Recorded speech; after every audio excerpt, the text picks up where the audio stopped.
Oftentimes, the best way to start a problem in geometry is to draw a picture. And for this case, we definitely are going to want to do that. We are told that we have segment MN, so we have this line segment with points M and N as endpoints. Then it says that the line JK is going to bisect that at point J. So in other words, we have a midpoint, J here, and I'll call that K. So I'm going to mark those two segments because we know that that segment MN is being bisected by that line.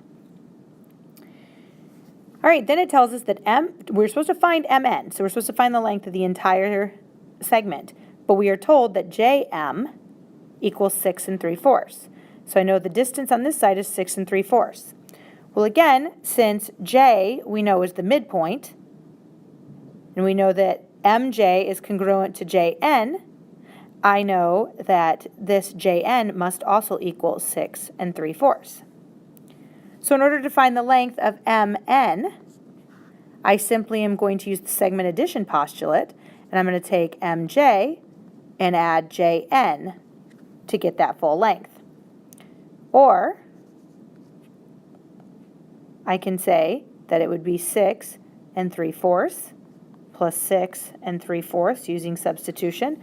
So the measure of MN is going to equal 12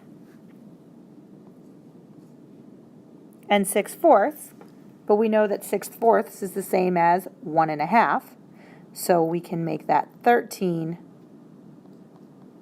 1/2.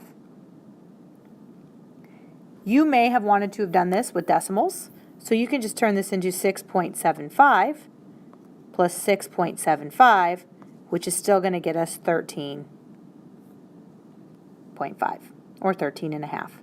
Whichever method you choose is completely fine. But again, we use the segment addition postulate, and just a reminder, we abbreviate that as SAP. So we use segment addition postulate, and then we use substitution in order to conclude that the segment MN has a value of 13 1/2.